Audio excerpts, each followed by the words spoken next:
adik-adik, di sini kita akan melanjutkan materi pada bab bumi sebagai ruang kehidupan, materi keempat yaitu mengenai rotasi dan revolusi. Nah, apa itu rotasi dan revolusi? Kita mulai mengenai rotasi bumi dulu. Nah, jadi bumi, planet kita sendiri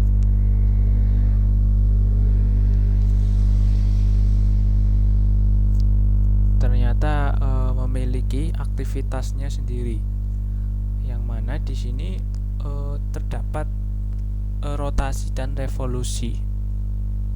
Nah, rotasi adalah perputaran bumi pada porosnya dengan arah perputaran dari arah barat ke timur.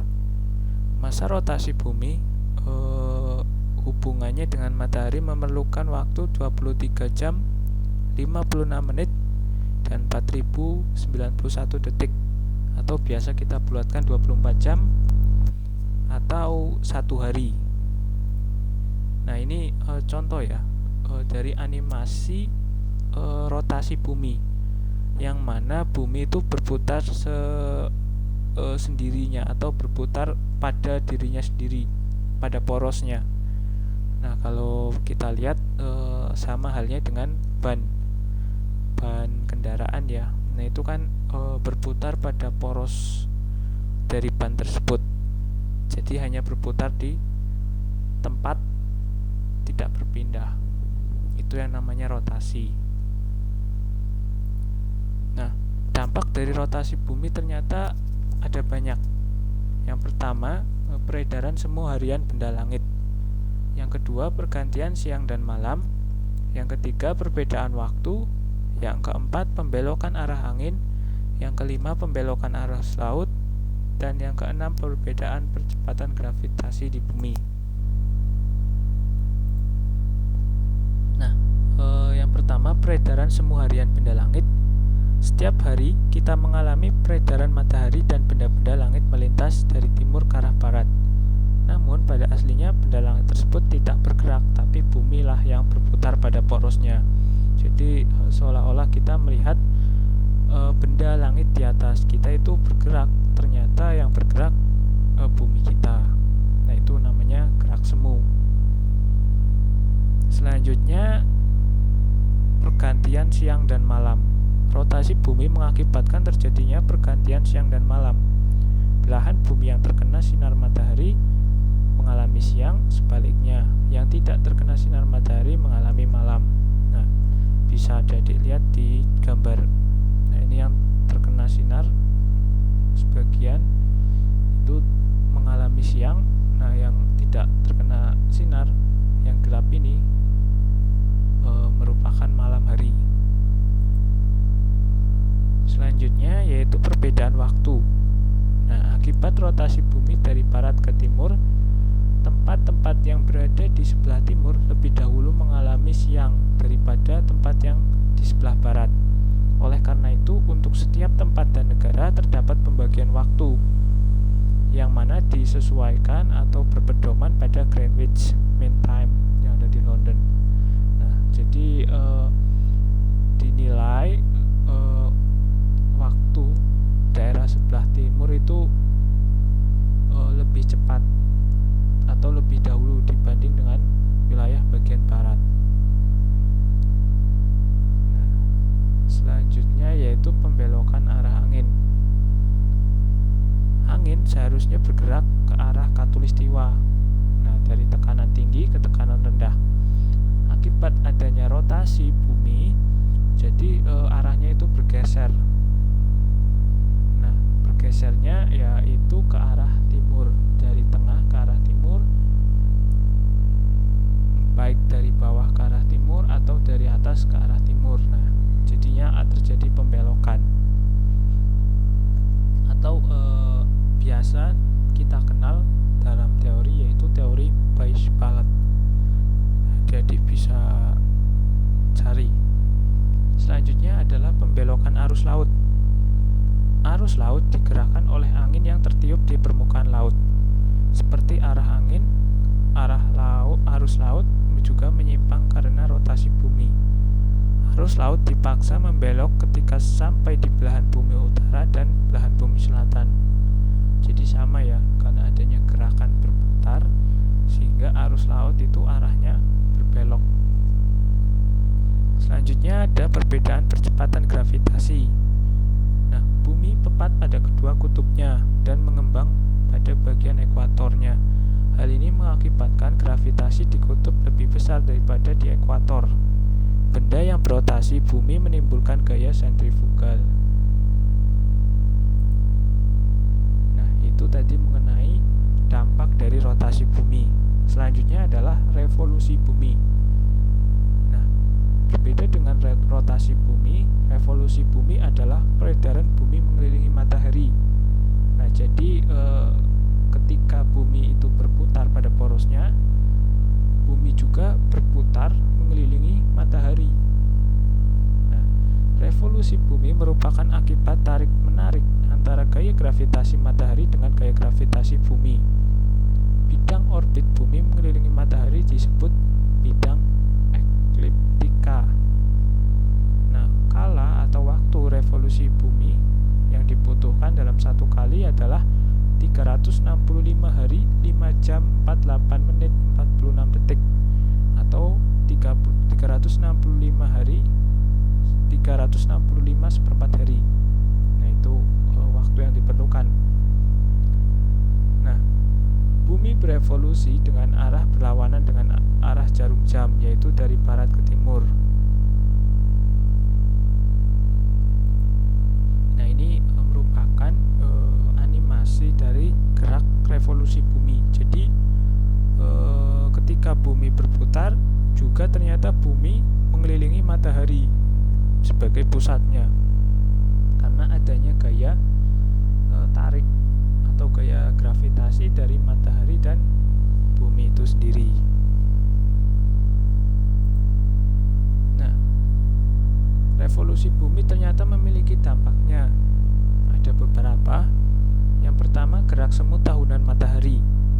Yang kedua, perubahan lamanya siang dan malam. Yang ketiga, pergantian musim.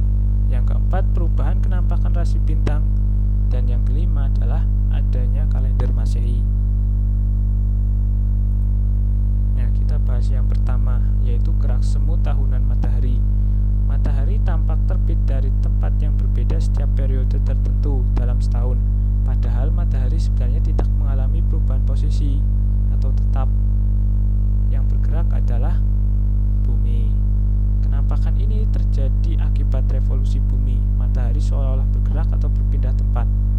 Nah, gerak inilah yang disebut dengan gerak semu tahunan matahari. Nah, di gambar juga kita bisa lihat ya, kenampakan matahari dari bawah atau dari bumi. Gerak semunya ya, dimana pada 21 Maret ketika itu matahari tepat berada di khatulistiwa. Kemudian 21 Maret hingga 21 Juni bergerak ke atas sehingga berada pada bumi bagian utara. Kemudian turun lagi pada 23 September ternyata matahari terletak di khatulistiwa kembali. Kemudian 23 September hingga 22 Desember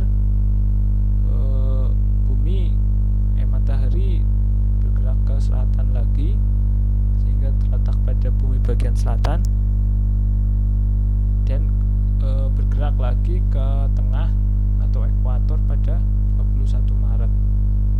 Nah, itu merupakan gerak semu tahunan matahari.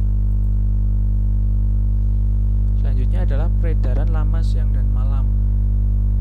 Kombinasi antara revolusi serta kemiringan sumbu bumi terhadap bidang ekliptika menimbulkan beberapa gejala alam yang diamati berulang setiap tahunnya. Nah, jadi akibat posisi derajat yang berbeda sehingga menyebabkan adanya perbedaan lama siang dan malam, terutama pada bumi bagian selatan dan utara. Terlihat sekali perbedaannya.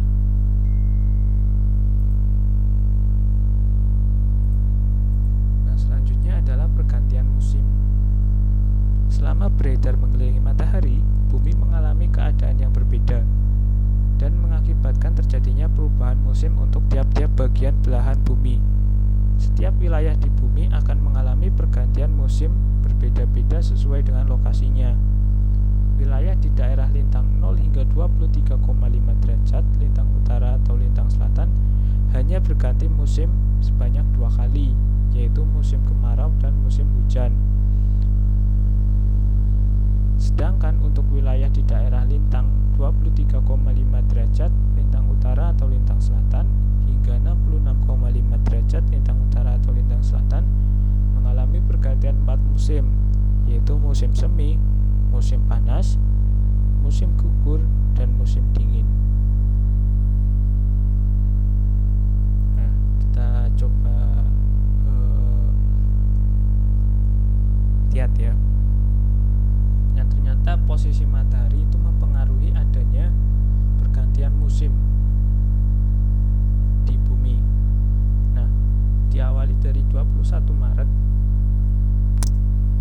yang mana matahari terletak di Khatulistiwa. Nah, ketika menuju 21 Juni adanya pergerakan matahari.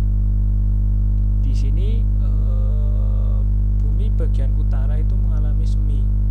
Kemudian bumi bagian selatan itu mengalami gugur. Selalu berbanding terbalik ya. Selalu kontras, berkebalikan. Utara semi, selatan gugur. Nah, kemudian 21 Juni hingga 23 September ternyata matahari itu masih pada bumi bagian utara, sehingga jelas ya, karena mataharinya di utara terjadi musim panas 21 Juni hingga 23 September pada bagian utara. Nah, kemudian pada bagian selatan yang tidak terkena matahari sama sekali mengalami musim dingin. Nah, itu berkebalikan kan, panas dan dingin. Kemudian 23 September hingga 22 September matahari terletak semakin ke selatan ya, bumi bagian selatan, sehingga di sini disebutkan setelah tadi bagian utara panas, musim selanjutnya sudah pasti gugur. Dan selatan yang tadinya dingin sudah pasti selatan ini mengalami semi. Seperti itu.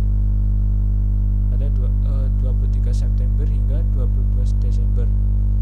Nah, selanjutnya ketika matahari masih ada di selatan dan mulai bergerak, ternyata bagian selatan mengalami panas dan utara yang tidak terkena matahari mengalami dingin. Itu pada periode 22 Desember hingga 21 Maret.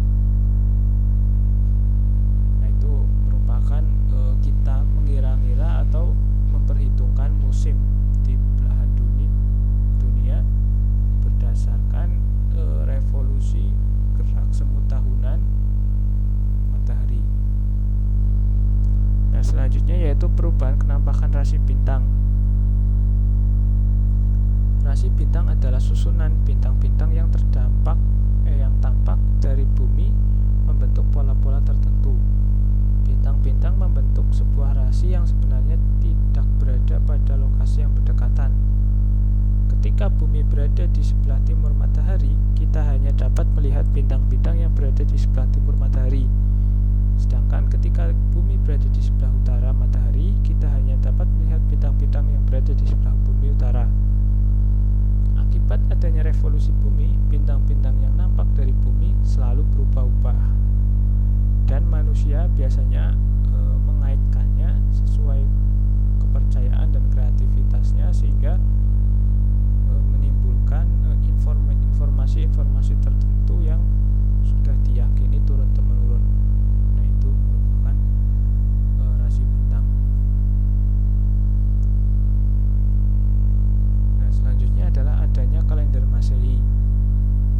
Hitungan kalender Masehi berdasarkan pada kala revolusi bumi, di mana 1 tahun sama dengan 365 seperempat hari. Nah, untuk menampung kelebihan seperempat hari pada tiap tahun, maka lamanya 1 tahun diperpanjang 1 hari, sehingga menjadi 366 hari pada setiap tahun keempat. Jadi seperempat kali 4 kan 1 hari. Nah, setiap 4 tahun itu jumlah harinya 366. Nah, 1 hari tersebut ditambahkan pada bulan Februari. Nah, tahun yang lebih panjang sehari ini disebut tahun kabisat. Kalender Masehi yang mula-mula digunakan adalah kalender dari penemu bernama Julius Caesar. Itu merupakan kalender Masehi. Ya, mungkin itu saja yang dapat saya sampaikan pada materi rotasi dan revolusi bumi. Silahkan dipelajari adik-adik, dipahami. Kurang katanya mohon maaf. Terima kasih.